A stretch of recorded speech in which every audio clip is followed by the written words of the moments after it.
Hey, Justin Chamness here, and welcome back to another episode of a Friday edition of the Lease Option live stream. Today, we're here to talk to you about houses that have foundations and mobile homes that have wheels and why that may mean the great escape plan for you. I've got a wonderful guest here who's going to really get into the details of how to work and invest in and flip and make money from mobile homes, not just not the parks. I know a lot of people are talking about that, but we want to talk about individual homes because I don't know about you, but if you're like me, I run into these really often.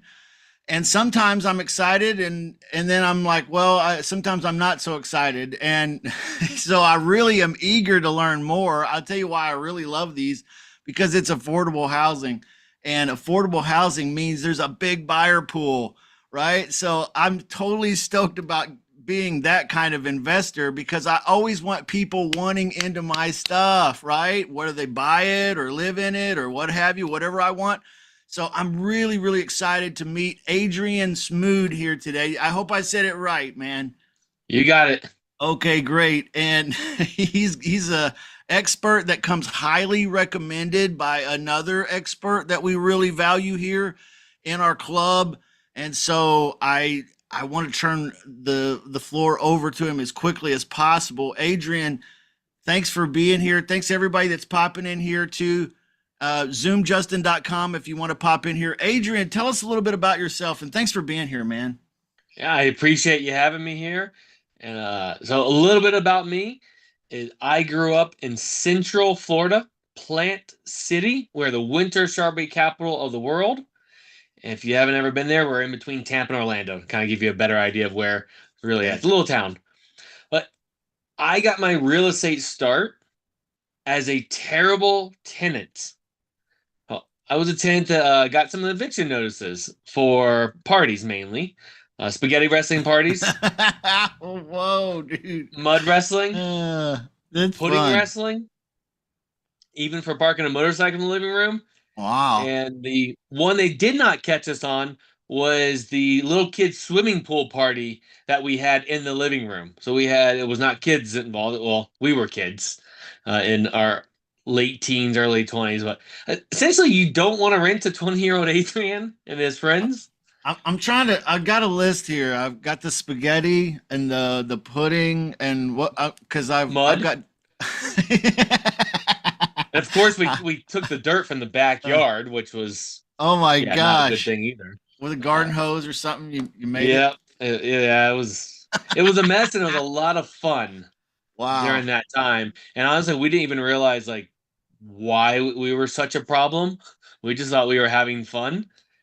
But that led me to buying a house and renting out the rooms to my friends, which is Wow. when I Okay. learned how terrible of tenants we were because of all the damage we were doing to the house. Because then I was the one that was the landlord. And we still had a few parties, but nothing like in the past. But what I did in that moment that was really smart, and I didn't even fully realize it at the time, I took my mortgage and divided amongst my friends that Yeah. rented the rooms. Right. So I lived for free at 20 years old, That's not with great. mom and dad, That's which super is smart. about the coolest thing you can do financially at that age, I think. I think so too. Yeah. Yeah, so Freedom. that got me the bug of like this real estate thing. And I had a family member that was a mortgage broker, and he's the one that kind of guided me. Hey, buy a house. This is 20 years ago when like you signed a piece of paper and they gave you a house. They didn't really check anything. The banks just gave houses away with mortgages. So I said in a few years, well, can I just do this again? That my thought was, well, if I rent out the room I was living in, I would be making money. So then I went back and the bank said, yeah, you can do it again. Of course you can. Just sign here. And I signed. They said, well, by the way, this time you're going to lose a little bit of money every month, but don't worry. Real estate goes straight up. You can just refinance in a few years. Well, a few years came and the market was going down, that great recession. And Yeah. I had one of those adjustable rate mortgages. Oh yeah. Yeah. So my little bit of every month went to actually a lot every month. Right. I eventually gave the house up as a short sale. I gave it up. I pretty much bought at the top and Wow. sold at the bottom. So the Wow. exact opposite of what people try to do when they time it. Yeah. But that taught me such important lessons. It was painful at the time because it was a ding to my Sure. credit, ding to my ego, Yeah. especially my integrity. But Dude, looking it's the back same now, it's kind one of of the thing best happened things to that me. happened Yeah. because it's made me such a conservative investor. We'll talk about these mobile homes that people usually don't put the word conservative with, but it's the numbers, like the actual financing of it all, and the that math is where I'm very, very conservative because I'm not gonna ever compromise my integrity with that short sale again. So let's just Right. fast forward real quick. I bought some more houses. Eventually, I got into the mobile home space because I was looking for something different. I didn't think deals made sense like 7, 8 years ago. So I've been extremely wrong about the direction of the market and how it all. But because I was looking for something different, something that was going to make me a higher profit, I found the mobile homes because I've interviewed a bunch of very successful investors, been in the business as long as I had been alive, and they mentioned mobile homes here and there. They either owned them then or they used them at some point, but they all had this mobile home thing in common. So I bought my first mobile home and haven't looked back since. It's not the one behind me, but I bought it for Wow. $16,000 cash, spent the rest of our savings because it was not financeable. Had to do some work to it, made some mistakes because I didn't really fully know what I was doing out there. But then I rented it for $475 a month. So let's just say I have $20,000 in it, and I'm renting it for $475 a month. Those numbers work really Yeah. well. Right. So I went out and bought a few more because I realized I stumbled into this gold mine that no one was talking about. And since then, I have shifted my business and sold off my single family site built homes. And today's business is I buy and rent single unit mobile homes with the land. So the home and land together, I buy, and then I rent them out long term. That is our main business. I want it to be as slow and boring as possible because that Right. means I can travel and have other fun stuff. And we Yeah. know that if we try to set up slow and boring, excitement comes if we like it or not. Right. I always say, I don't know where I heard it, but boring is best. And it seems to Yeah, be because true. there's nothing truly boring. If we set up with excitement, we're going to get a lot of excitement the way I see it. We set up boring, we're going to get some excitement. Right. That is true. And the freedom that comes from boring, really. Yes. Freedom from anxiety. That's the first thing that pops into my mind. But worrying and trying to, oh, will this work? Will this not work? That's what's so great about having a conservative approach, like what you're talking about, man. Yeah. And I To have me. some fun, exciting, quote unquote investments where it may work, it may not. I've been in crypto for years now, and that's some of my excitement, but I don't put my large bucket of money in there. Right now, Right. crypto looks great in my account. Yeah, a year and a half ago, it didn't look so smart. So I look for my main money that comes in to be as predictable, boring mailbox money as the old quote is as possible. And then I play with some of the earnings from that and other asset classes. I see. So, how do you recommend folks get going if they don't have a big bucket full of money? Or is this really just for folks that do have some capital to play with? You know what I mean? Let's break down the three different main ways to invest in mobile homes, and that'll answer that question a little bit better. Okay, And great. so there's three main ways to invest in them. You can buy just the mobile home. You don't own the dirt. This is typically inside of a mobile home park where you're paying someone else lot rent or space rent to park that mobile home there. So it's technically not a real estate transaction. It is housing, but it's not a real estate. Most states, it goes through the DMV. There's Yeah, some areas like California that didn't have enough government regulation, so they created other arms to go over the mobile home space. But in that space of just the unit, it is the lowest cost to get into housing that I know of.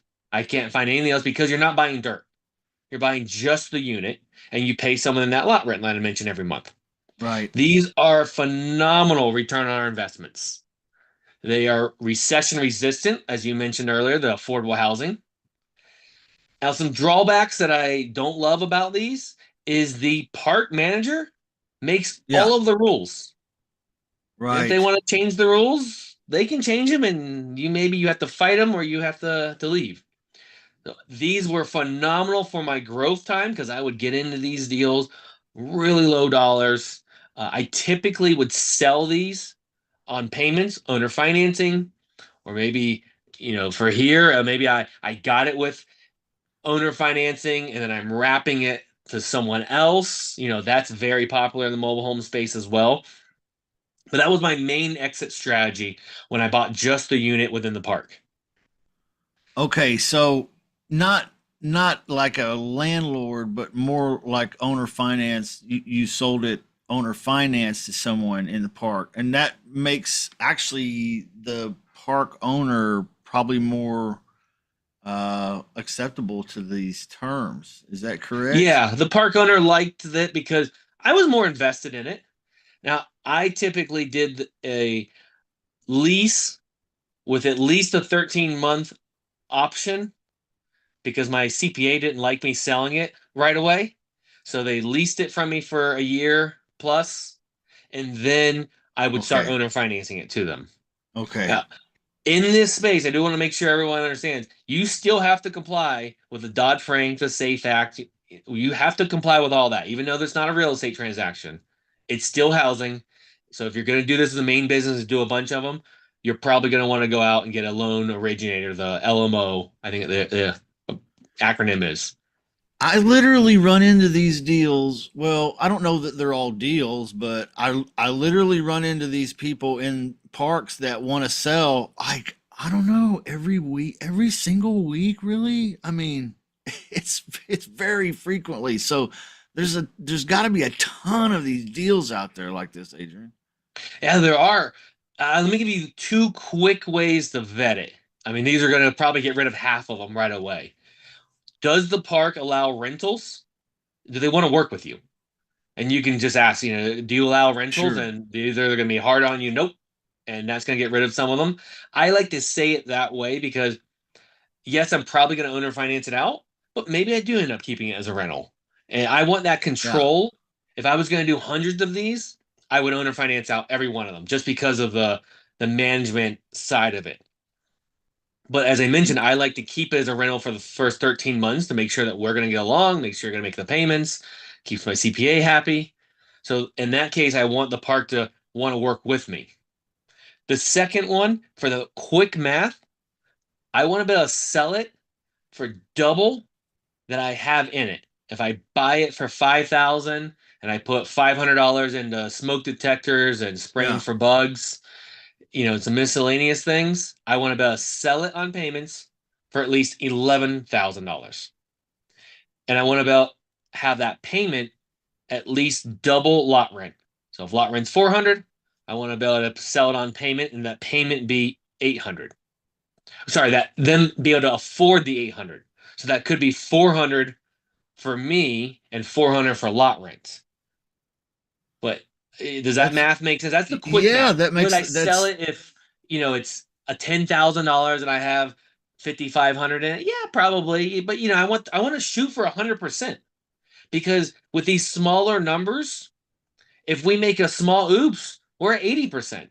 We're at 70%. Like they jump really fast with the yield. So that's why I want to shoot for the 100%. And if I screw up and only make 50, I'm still pretty happy. I'm a country boy, and the math makes sense to me even. So I think The other it's reason is simple, man. you Yeah. remember I'm from Florida and we got those hurricanes that turn these into hurricane missiles. Okay. So I have a large risk. If you're in a tornado alley, you're gonna probably want the same type math as me. If you don't have a lot of wind, so wind, tree, and fire are basically our biggest challenges in the mobile home space, especially the old ones like the one that's behind me. If you're not in one of those areas, yeah, maybe you can shoot for a little bit lower of a return, or sorry, accept. I always want you to shoot for a really high, but accept a little bit lower return because you don't have that big wind. Yeah. Old mobile homes do not like wind. Well, let me. You bring up a great thought here, and let me say real quick. It's awesome to see Angel and Andre here, and some other folks popped here into the room. Thank you, everybody that's participating, watching too. Um, it's really good to see you guys. And Hey, Justin, good to see so you. I missed you. I missed you while I was on vacation, man. So it's Welcome good back. to. You look like you got some sun. I did, man. It was so much fun. I love it. And the Dominican Republic and Puerto Rico, just it's just a blast, man. Just a Yeah, blast. yeah. Um, They make the one before you jump back in. They make that one rum drink over there with the lime. Did you get that one? uh, I don't know which one you're referring to, but I had one called Mama Juana, and Mama, it was kind of like oh, what do they call it? It slipped my mind, man, at the moment. But man, you can't go wrong with some of that. right? That's for sure. That is for Absolutely. sure. Oh well, let's talk about insurance. Ooh, So okay. you're talking about trees, hurricanes, and what was the third thing? That's the trifecta of Fire, fire. Yeah. So which usually comes from the electrical system on these old ones not being updated.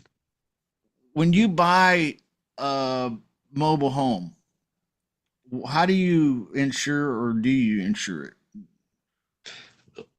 Let me quickly. So I see some people putting some stuff in the chat. I'm not sure if you're monitoring that or people want to unmute. We should reiterate. If you have questions, please Yeah. interrupt. Yeah, guys. Everybody unmute and speak up if you want to. Not a So problem. I insurance, forgot to though. say that, but yeah.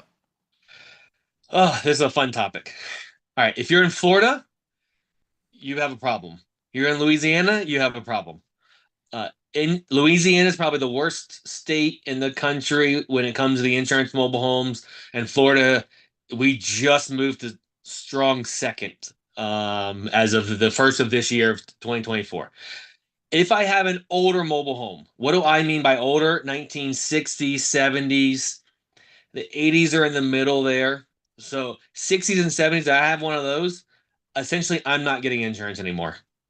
I lost my ability to get that without putting so much money into it. Hmm. It's not profitable anymore. Okay. So what do I do still? When I say no insurance, I do still have liability insurance. I'm comfortable having no insurance on the structure. I do not think it's responsible to have no liability insurance. I think that's one of our largest risks in this space nowadays, not So just mobile home space. can Like, you explain what you mean, like slips and falls and stuff, yep, and slips and broken falls. arms and whatever? You know, the dog bites someone. Okay. The tree falls on someone. Like a liability thing. Now, obviously, if I'm neglecting the property, the insurance company is going to fight me. You know, maybe someone comes after me with a Fair Housing Act or something and says I didn't say something the right way. We document. That's a whole nother topic we can talk about if you want it. We document everything to be because we truly want to be fair, but also because our country right now is very hard on fair housing, and I want to make sure that we're protected in that way. But the structure itself, if it burns, if a tree falls on it, hurricane takes it away, we don't get paid out on that. And So it's that's the just a risk insurance you're that I willing to have. take. I'm sorry? It's just a risk you're willing to take because of the potential upside. So nice. Exactly, which is why we need that really high return that we were talking about because And we you're have a not larger spending risk. a lot of money to get into that. Like what, 5, 10K, something like that, maybe? Yeah, the communities can differ. I stuck with communities that were in that range, the 5-10K. I know people that have done a lot of in the 20,000 to 40,000 range. You know, in that range, I think it's a little bit tougher to hit that 100%. Yeah. But if you're getting close to it, it's not a hard line in the sand, that 100% that I like to shoot for. But I don't think I've even gotten a full 100% when I go back and do all my math. I got a lot of 70% in that range, but I was shooting for really high. So when I had an oops and messed up and didn't realize this, so you open up a wall and things spread, you're like, ooh. Right. So that's why I shoot for such a high, or the insurance becomes an issue. So when you say 70%, so the calculation that I'm getting in my brain is, so you're saying that you're getting a high cap rate, low appreciation. So that's why you're shooting for 70%. But that 70% that you're shooting for, that's after you've received all of your principal back, or how do you calculate that in your mind? And then over what time period? So I do mine pretty simple. That I want my all-in money. I don't care about the debt if I'm going to have debt or anything. I want to shoot for 100% return on my investment, and as if I have no debt. Now, if I go and borrow some money from you, that's going to increase it, of course. But I still have to protect you regardless. So I want the all-in money without debt to be shooting for 100%. And if we're going to do it, So when I you do say that math as a 100%, to rental. clarify it for me. So when you say 100%, you're saying you want to 2x your money. So if you put Yep. 10 in, you want to get 20 out. I Is want that all what my you're money saying? out in the first year. So, but that would just be a break even. So to get 70%, you'd have to get your money plus 7,000 in the 10,000 case. Is that what you're saying? So would you do that in the first year? Um, now you're having me second guessing the way I'm doing my math in my head because I don't have my calculator in front of me. Okay. I want all my money out in the first year. Okay. So if So I that have gets you ten back your thousand dollars in principal. it total between repairs, a little bit of the transfer, the closing or anything, and the purchase of it, Wow. I want to have Yeah. $10,000 out. Now this is just the home. This is we haven't Right. talked about the parks and we haven't talked about the home and land together yet. So we do need to talk about those, but we're talking about just the home. That's Okay. when I want to shoot for 100%. Of return of principal. Okay, I got Yes. it. Okay, Yeah. that makes And sense. All right. to go back to the reasoning is we have the insurance as a challenge. Financing it to an end buyer, that's probably going to be us. There's not many banks out there. It's going to be need to be a newer one. They're going to be really picky. So essentially, you don't have a bank option, which means we have less ability to sell it. There's less options on the open market. Now we can make really good money because we can finance it to them. Does that mean Mhm. you get a premium interest rate when you do this? Yes. Like a car? Like if you got Yes. Right. bad credit and you go buy a car, they're gonna Exactly. sock it to you. Anyone? Well, it sounds like that, but anyone I have ever owned or financed to, they are not financeable, and the bank isn't. Right. Or sorry, the property isn't either. Right. So I'm filling the void there. Now there's Right. a usury rate for every state, so you do have to fall in that. And I've Well, actually never gone sure. all the way up to it, but we've never had anyone that we've sold to even really ask about the interest rate. They It's care, more about can the they afford the monthly payment payment. Payment. Right. Right. and the Yeah. down and the amount down. So we're filling that void. Now I have had people when they're looking at the place ask about the rate and a lot of those questions, and you have to be careful of what questions you ask. But I dig a little bit to make sure that this is a good deal for them. Because if you're bankable, probably I'm not the person for you. I'm filling the void Right. of the non-bankable people, the non-bankable asset class of the older mobile homes. If we move to the newer ones, that's a different story. So 1990s and newer. The 80s is kind of a transition year.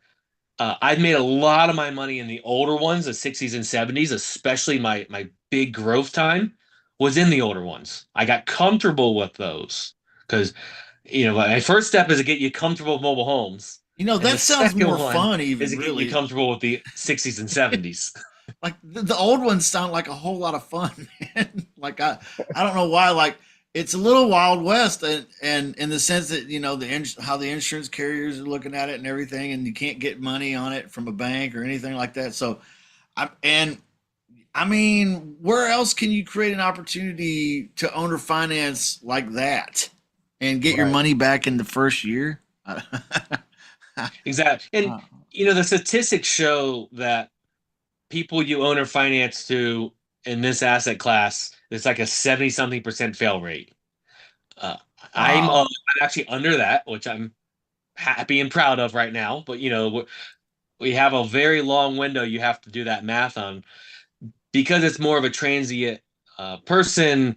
Uh, Unfortunately, a lot of people in this space from the investor side hope to resell the property 4, 5, 10, 20 times because we make a lot more money that way. Wow.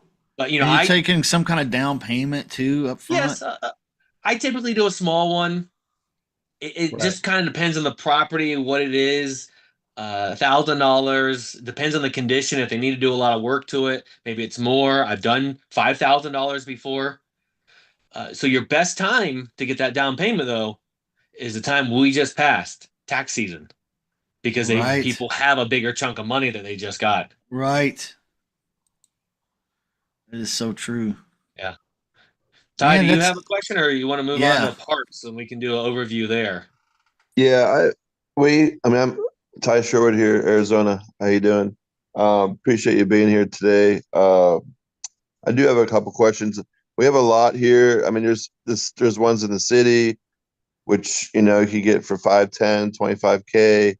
And then there's some rural ones on land that, they go up to like 200,000, 125,000. What, are you sticking just with your bread and butter older ones? That's my first question. And second question is, what about the inspection? Do you have it like an inspection period? I mean, I look at these too, like Justin said, like almost every week. So Hey, you're talking about the home and land, correct? yeah, home and land, or, Okay. like for example, I looked at one a few weeks ago, it needed new floors. So is it going to need more work, or is it you put the floors in, you put your down payment in, and then you can flip it just like a house? Or should you do like an inspection with it and make sure everything else is, up and up as well? All right, so let's talk about mobile home parks in a few minutes. I want to do a Okay. brief overview there. You're helping us transition into a single unit with the land. So let's talk about those. This is meaning you're buying one unit, not a whole Hmm. park, but you're buying the home and land together. So we just talked about owning just the unit without the dirt. And now this is a real estate transaction. I think of it as a single family space, but it has wheels underneath it, or it used to have wheels underneath it. So maybe now it's permanently attached. We're going to keep those same kind of terms of the older, meaning the 60s and 70s, and newer ones, 90s and newer. And again, 80s is a kind of a transition. Right. We're going to go in the older ones, the 60s and 70s. Again, you're not going to get a bank to finance it, meaning if your plan is to fix and flip it, you're not going to find a bank to finance it. There's a really important year in the mobile home space. It's June 15th, 1976. It's Wow. not my birthday. It's a year that Wow. HUD stepped in. Federal government did something really good at this time. They stepped in and they said, "Hey, we need a standard of these things." I love, Justin, your term of the Wild Wild West, because that's what I think of it before that date. They made them however they wanted to make them. Every state manufacturer did it a little different. There wasn't some consistency. So they upgraded it in that year. It still wasn't a really heavy upgrade. There's been some others. They got rid of aluminum wiring. And there's a lot of things so they're a little bit stronger structures. The reason that year, though, is so important is no bank will finance it older than that. So can you get a bank to finance in 1978? Yeah, you can find a community bank, credit union. Is there are there requirements going to be so heavy that you may not be able to be profitable? Probably. Hmm. Uh, so you're going to have to go through all the regular standard stuff, and you're going to have to go through some mobile home stuff. Some quick things that they're always going to look for is your skirting. If you don't have a permanent foundation, like a basement, the concrete that it sits on, if you have skirting around it, that's going to have to make sure it's up to code. And every state and even sometimes counties have different code for this. So there is no like, hey, here's the rules. Because I think Georgia is one of the ones that every county has a little bit different. So they're skirting your straps and tie downs. So your straps and tie downs is literally a piece of metal wrapped around the frame of it and anchored in the ground. On the newer ones, Hmm. they built it inside the walls, through the roof, up and over, down the other side. It Wow. gets wrapped in. Wow. To keep it But from we can blowing buy away, them huh? today Yeah. that can withstand 165 mile per hour wind. I mean, that's a serious Wow. hurricane. Yeah. I don't own any of those. And then we have the piers. Those have to be up to code. So that's like a wood frame house. The wood and concrete that it sits on. It holds all the weight. What is up to code? Again, it changes everywhere. It's how far apart they are.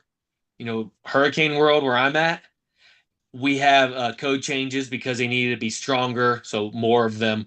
And you can upgrade it. So you can go in there and have a company come in and put new ones in and recertify it that is up to code. It costs you a few $1,000s. These are little things that the bank is going to look for because the insurance, they're protecting their asset there. Right. So if you're going to do the older ones, 60s and 70s, I would suggest look at it for long-term rental or owner finance it to someone else. Let me just quickly touch on that, and I will probably come back to it. Is I have found financing the older ones to be very easy to get owner financing from the owner because they know there's no financing out there. Right. And most likely they bought with owner financing. So, wow, man, let's circle back that's to exciting, that. It dude. also works really well with sandwich. I'm sorry, I don't know why I feel so excited about that because but that's incredible. Yeah. That's what an opportunity. I've been kind of like brushing under the rug. You know what I mean? Like when I run You across and most these, I'm investors. nah, I can't do anything with that. Forget that. But now I'm just like, golly, what a idiot I've been. Yeah, it's a great little to no money down opportunity for sure. Yeah, And absolutely. I've gotten most of I'm a networker. So I tell everyone what I do over and over and over again. If I'm in my market, which is 30 minutes from Plant City, I'm wearing this shirt. My wife buys mobile homes. And I'm telling everyone at all times, I'm going to every meeting. I love that. Saying I buy mobile homes. And I'm like a broken record. So I've gotten most of my leads from other investors that like, oh, there's nothing here. Right. I go to the meeting, I'll stand up and say that, and someone will say, Adrian, they just go down in value. It's all trailer trash. They're all terrible. Why would you buy them? I said, you're right. Send me all your leads. And they would. And they still do today. And realtors are the other one that I get lots of great referrals from. Sure. Because realtors, we know, get paid off of the closing price. Right. Well, mobile homes are typically one less zero. Like, so they're going to do the same amount of work. It's like for less nothing. money. Yeah. Not usually. So, and there's not many buyers out there, as we just kind of said. So, who becomes the buyer? I tell them over and over and over again. And Ty, I've got a friend out there, Rudy, in your area, and he does a lot of them in the parks, and he has done them out in those rural areas you're talking about. He made a name. I think he's got 3 parks that he does a lot of business in. Yeah. And he became the go-to guy in these parks from the park managers. Because nice. he built the rapport and trust with them because they see his end product. He gives a really good end product. He vets the people that now he likes to buy and sell them in the parks, and he does a phenomenal job. So he kind of did the opposite of, or does the opposite of what I did in the parks. I did the lower income ones. I didn't do a lot of work. It was more of a handyman special. He goes in, and it's phenomenal end product. He does a high end product that's usually some of the nicest homes in the park. And he sells them for top dollar. Gotcha. Both strategies can work. But yes, there's a lot out in your area. And your area has another particular thing I learned actually from Rudy, that you have this water issue with the wells and everything. So he's bought, I think he did like 5-acre parcels, and you can split up into 4 and do a one well that shares between all of them. Like in Florida, we don't share wells. Every once in a while you have it. But you have such a water challenge out there. You learn little niches like that, and I can connect you with Rudy if you want. But that's like a niche within the whole niche. And then people are like, well, what did I do this 5 acres? They sell it to you cheap because you know that you can go and do this and put 4 mobiles on it, and new ones in that case, and subdivide it. I don't like doing all that work personally. Like when it comes to like subdividing and a lot of government paperwork, it just hurts my brain. I'm a way simpler person. I leave that for someone that knows how to do it and can make money. This one behind me, we bought this one. This is Home and Land Together. Bought it for $7,500 on payments. Wow. That's a 1/4 acre of dirt. That's the mobile homes, 1960s. It came with most of its siding. My plan was to possibly replace it with a used mobile home. That didn't work out, and it was going to end up being a lot of problems. We put about $13,000 of work into this place. The inside looks better, or when we bought it, looked better than the outside. So it was judging a book by its cover here. And it was also like halfway up, overgrown with weeds and almost trees at that point. It's all grasser. Yeah. But we fixed it up. No one wanted it. I mean, actually, I didn't want it. I was a little scared of it at first. I had never bought something like this, and we put it out there. I think it's rented at $720 a month for 5 years now. We've only had one person in it. Busted windows and all. I mean, Yeah. everything as is. In time like this one, I mean, he was in the middle of trying to rewire it, the electrical and everything. At times, I think it's better to buy it when it's at its worst because you can come in and put newer stuff in it. You're not trying to fix someone's like 70% shoddy work. Right. Like, then you're trying to make the decision. Well, do I rip all their work and put new wire in, or do I trust it? And now you're a little scared because like they were doing Yeah, the fire electrical hazard, work yeah. themselves. So we put about 13,000 in it. I had some contractor issues here. I learned some lessons on that one. But we've got it rented at, I think, like I said, $720 a month, and we are just made our last payment on this as well because we had $100 a month, zero interest payment. And Wow. the other kicker is it was that's $1,000 down to buy it, and that sounds like such a phenomenal deal. Why would anyone do that? He was a seasoned investor to the point the title company knew him by name. Oh.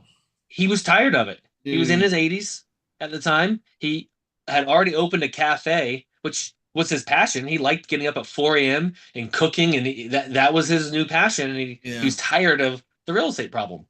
Yeah. So just like anything else in real estate that were really solving problems, Fill the void. Yeah. he was super excited and wanted to give me a hug, and I was like, I thought it was the other way around. Like, you're giving me 0%. I was super excited. Right. Yeah. It's such a beautiful thing that we were both thought we got the better end of the deal. Yeah, win-win. Yeah. So That's a great. I title? love that concept. Yeah, go ahead. Did that one come with a title? So when you bought the land and Mm. and the home on top of it, did it come with a title, bill of sale, or how does that paperwork transaction work? Great question. So yes, I bought the home and the dirt together. So the title company, I got to do all the paperwork to make sure that I was buying the home. They were transferring the mobile home over to me, and they were transferring the dirt. Oh, a common way to do it. Now, these older ones, nothing's ever done the right way in the paperwork, but a common way is you start reading the legal description, and it has all the dirt legal description. At the very end, it'll say together with 1960 VIN, and it has that, the VIN number there. Okay. That's how you know that they've paperworked attached it together. It's not the physical attached to the ground. It's one unit now paperwork wise. And that's typically what we do with those. Now, have I ever bought them that is just the dirt because no one can find the title? Yes. We do own some like that. We legally do not own the mobile home. I got a bill of sale. So if you come along the next day and say that's my mobile home, I have something to kind of put up against you. The ones that we've done that way also are so old you can't move them legally. So now I'm not concerned with that. So if, you come up to me the next day and you say, "Hey, that's my mobile home," I'm like, "Okay, it's $1,000 a month lot rent." Right. And you can't move it. So I think my risks are pretty low there. But again, like the insurance challenge, that means we need to get a little bit higher return on our investment because we do have a higher risk.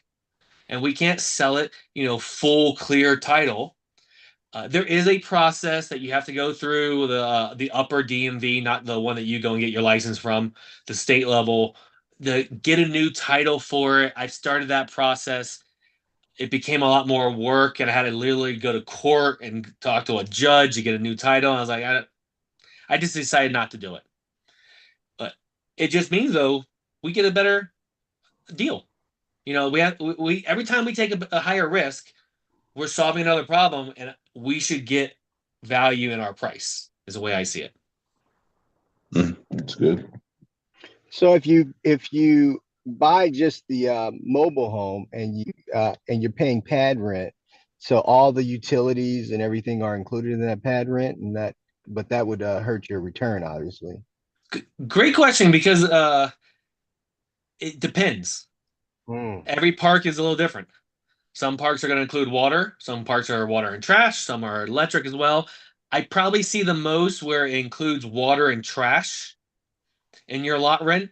And those are usually more your older parks, your mom and pop parks, because they haven't done the work to split up the subdividing of the water meters. The electric is typically, it's a lot easier of an item to submeter out. So it does depend. It could be yard, grass could be included in the lot rent. You want to ask what it is. If you have, we'll say, a higher end park, a lot of times they have a community center that you can rent, and they'll do, especially, well, Arizona's along with me, where we have a lot of retirees. So we have a Mhm. lot of age restricted communities Oh there. yeah, learned a lot. And so then the community aspect of it is a little bit more important there, because they're going to retire and they want places to Right. socialize and have friends with. With the So amenities, yeah. you really got to ask that question to the park itself. And then in your dealings on a, annual basis, how often do you see that the parks come available, and do they offer similar terms? Can you buy those with owner financing? Well, sweet. I'm glad that you helped transition. We can cover the last of the three main ways to invest in the mobile homes. So if we're buying a park, we're buying everything. Whole thing. Yeah. There's two main ways to buy to run a park.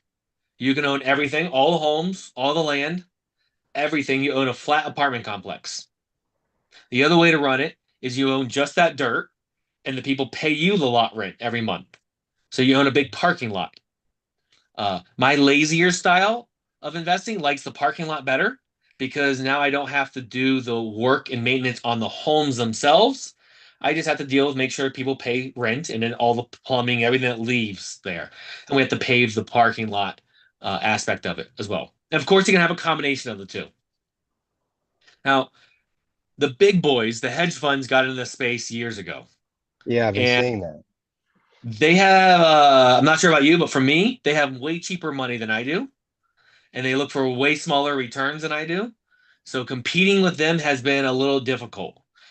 And it got really sexy because having lots of zeros on your purchase price, it looks really good on Instagram. Right. And so I look at more like, what is my real return on my investment, more than a purchase price. But are there still deals out there? Yes. And I would start looking a little bit. We used to kind of have the rule of thumb of 100 units, multifamily in general. So a complex, a mobile home park. It used to be kind of 100 units and higher is where the big players were at in the syndication world. But I'm seeing it down into the 50s now, because the prices are higher. And a lot of the syndication world is, I mean, they've spent $15,000 just to get paperwork prepped. You can't do that on a small deal. So Right. I'm seeing it down in the 50s, but trying to stay in that middle ground, like right below where the syndicator they're playing. I think that's where the sweet spot is, or the lower end where the hedge funds don't want to go. Or so that's the sweet spot. Now, what about the So owner a financing? 100 to 50, you're saying is kind of like the sweet spot where there's not a lot of traffic and there's still deals. No, I actually Oh, I'm seeing the syndicators move down to 100 units now. okay. Because now some of those will say are not the hedge funds, they're the single person. Yeah, It could be you setting up a syndication. right. So there's a little different there. You're still looking for a better return than the hedge fund, that sometimes they just need a 4% return because they have more trouble keeping their money working than a return. And Right. they're looking at big averages. So they play in a different world, and their numbers work differently, which is why I don't like being in competition with them, because they typically pay a lot higher prices than I would be safe Mhm. paying. But so I down to 50, I would say between 25 and 50 is probably the biggest untapped. You get under Uh, 25 units, maybe even 30 units. it becomes more challenging to have on-site management because it really can afford on-site management. 9 units, you're not really going to make money if you have an on-site manager. It becomes a little more difficult. Doesn't mean you have to have an on-site manager, but it's just a different way to manage it now. Now, either you have to, or you have to find the right property manager to manage it. So there's Right. not a wrong here. It's just which pieces of it do you want to actually do? But I do want to touch on the owner financing that you mentioned because I think that if you go after the older mom and pop park, so they've owned it probably their whole life. They developed it back in the 60s or 70s. They usually live there. There's a house included on it, and they manage it. And they're the smaller business that has not upgraded how they run their business. They probably don't have their rents at market rent because at this point of their life, they don't want a vacancy. They're making enough money. They just don't want a vacancy there. So there's value add to come in and clean up the park and make it maybe a little nicer, raise rents. But also, if they sell that park for 1.5 million, they've owned it since the 60s and 70s. Man, they're going to pay Uncle Sam a lot of taxes. Right. Help educate them on all the taxes they're going to have to pay. And there's ways around paying all those taxes with maybe some owner financing. I believe it's a good way. You got to build that good rapport and Mhm. trust with them. But I see that as a really good strategy of getting the older mom and pop parks. So another way you could think about it is maybe you're like, okay, I like this mobile home thing. I want to start learning it. You find the parks that are mom and pop parks that you'd like to own.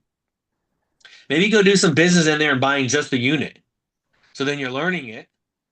And then at the same time, you're building rapport with the manager. You're proving that you can make a payment on time or actually early every month. And you pop in there every once in a while. Like, I'd love to own a park like this one day.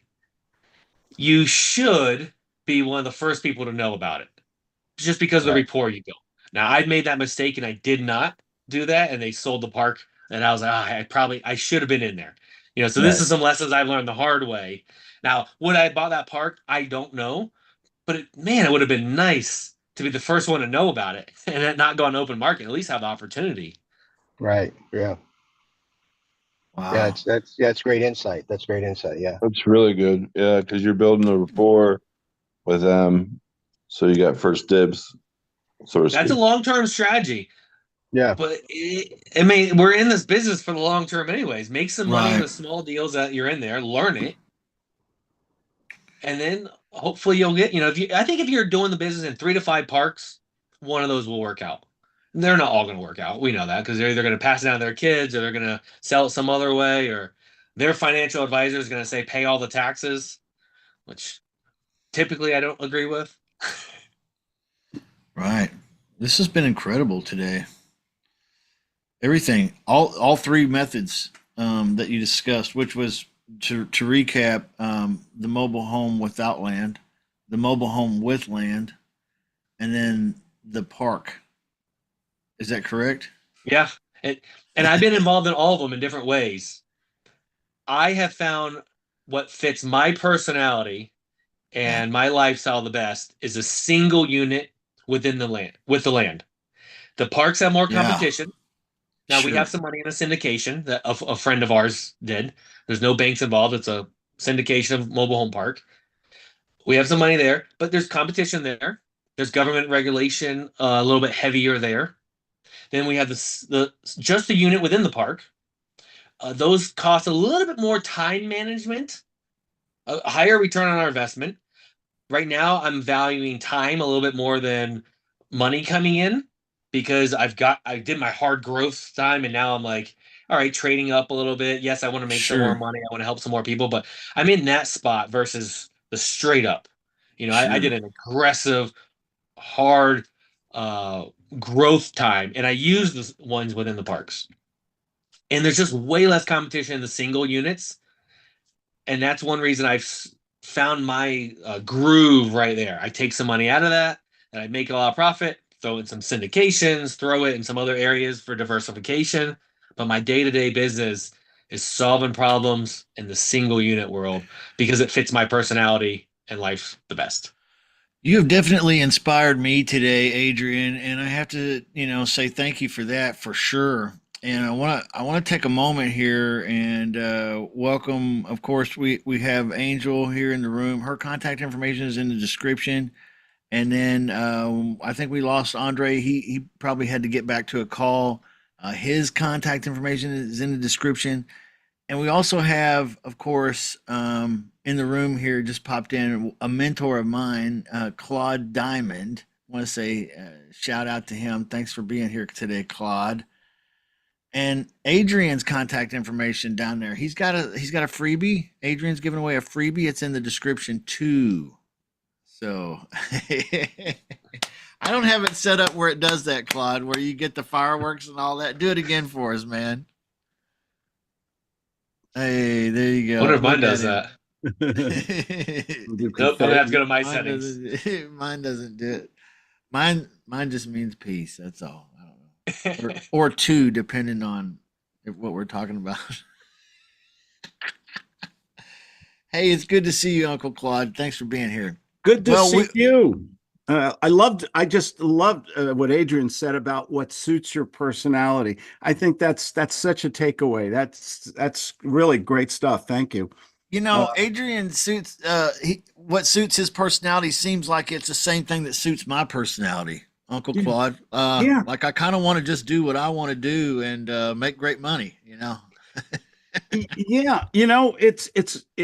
when I first got started, I wanted to work from home. I hated the commute and the corporate lifestyle and all that, and had certain financial goals, and Claudia and I kind of, my wife, nice name, we kind of designed our personality around being active homeschool parents, doing the investing and blending in traveling and everything, and it works somehow.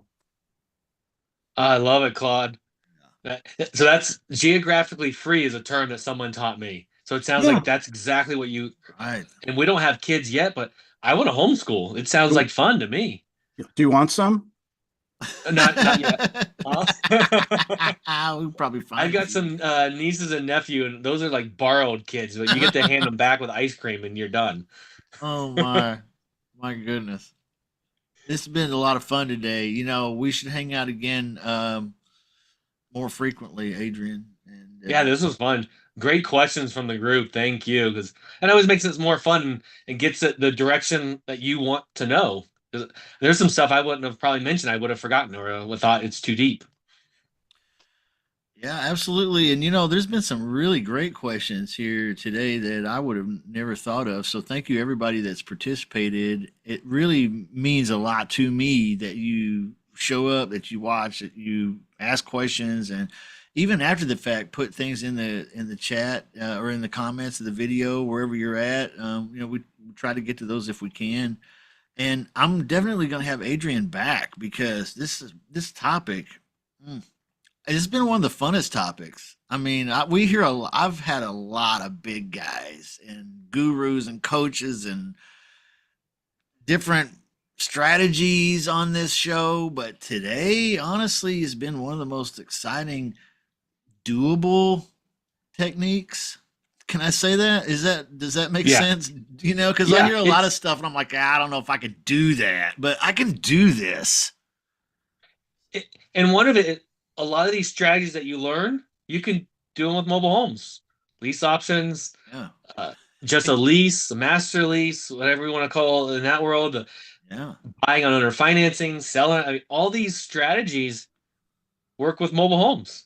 Like we're just the tool, the type of housing for it. And yeah, it's very doable.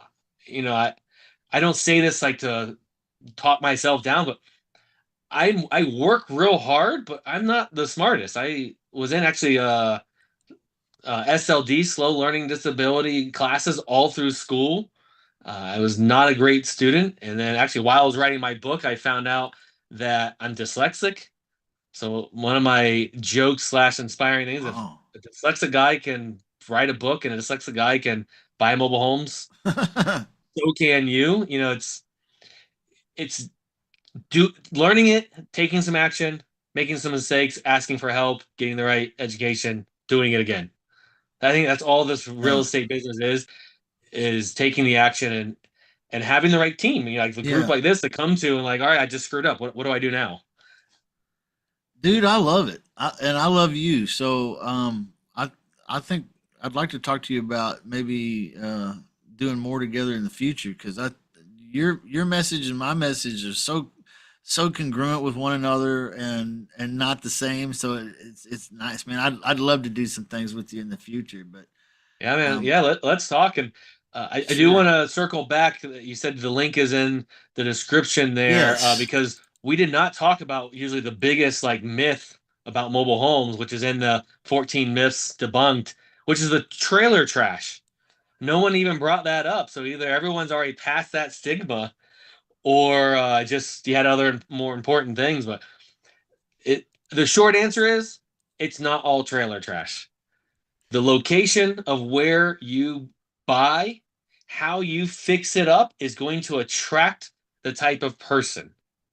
That's I think on it. So if you buy a good home in a good area, you're probably going to attract a good resident. You buy a not so good area and don't fix it up, not so good, you're probably going to attract a not so good resident there. And just because it has wheels underneath it is why people call it quote unquote trailer trash. But those same type of people can live in any type of community. So it's a stereotype that's there. You know, the Exactly. PDF is there to upgrade the mindset to get past some of these bad stereotypes. And I grew up with them, so I get it. You know, speaking of the link, if you go to the description of the video you're watching, there's a link there for the freebie. I highly recommend you get that. If you've ever gotten my freebie that I give away, then there's a class that comes with it where I show you the trailer that I started my investment journey in. So, you know, like Well, I need to go check that out. That sounds like fun. well, I mean, it was a little nicer than the one behind you, but not by a whole lot. And it was in a park. And you know what I paid for that? I got it for free.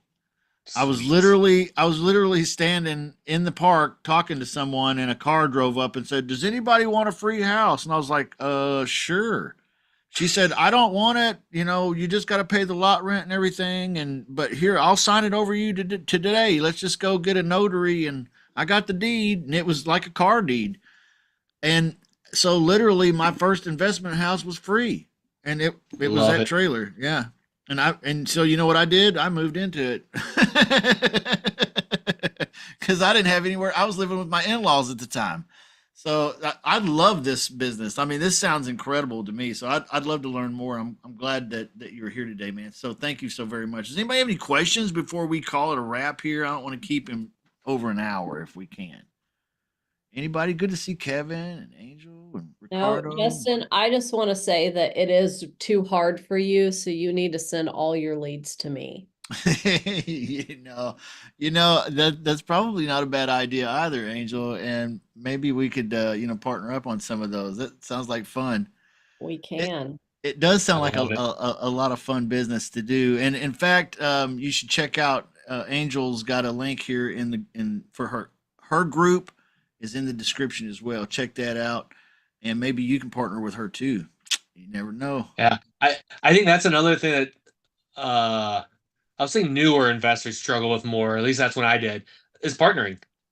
Like not giving away part of the deal or it's just leveraging your time really is partnering and for me, I get to leverage someone that knows a little bit more about a certain topic. Yeah. I have some money in self-storage and I love the asset class. I did not want to go and learn a new asset class that deep. Put some money in some other people's deals or partnering. So when we get deals, we didn't even talk about a mobile home that needs to be moved. I learned I don't want to do that. So I got a guy in Florida that does the whole state. We just bird dog, quote unquote, deals to him. And we don't have to have a check shows up. He wants to pay me. So it's a great partnership. And I love sending him deals because I like getting paid. I like getting paid too. Everybody in here like getting paid. And when it's with a trusted partner, it's even better because Yeah. you don't have to, I don't know, just worry. The stress, the anxiety, I think is a word you used earlier of like, Right. are they gonna pay me or not? And when it's people you've done business with, it's beautiful. Love sharing it. I agree. Let's all go get the freebie over there. Thanks again for being here, Adrian. I got a mobile home joke that we can wrap up with. Is that cool? Yeah. Why was the mobile home always so popular at parties? Nobody's I gonna. have not heard this one. You can't know this one because it could hitch a ride home with anyone. Okay. I love it. There's not very many clean mobile home jokes, so that's a clean one. I can actually... Right. All right. You guys have a great rest of your weekend. Thanks again, Adrian. We'll talk soon. Okay, man. You're welcome. I appreciate it. This Look was forward fun. to having you back. Thanks, Angel. Thanks, everybody. Bye.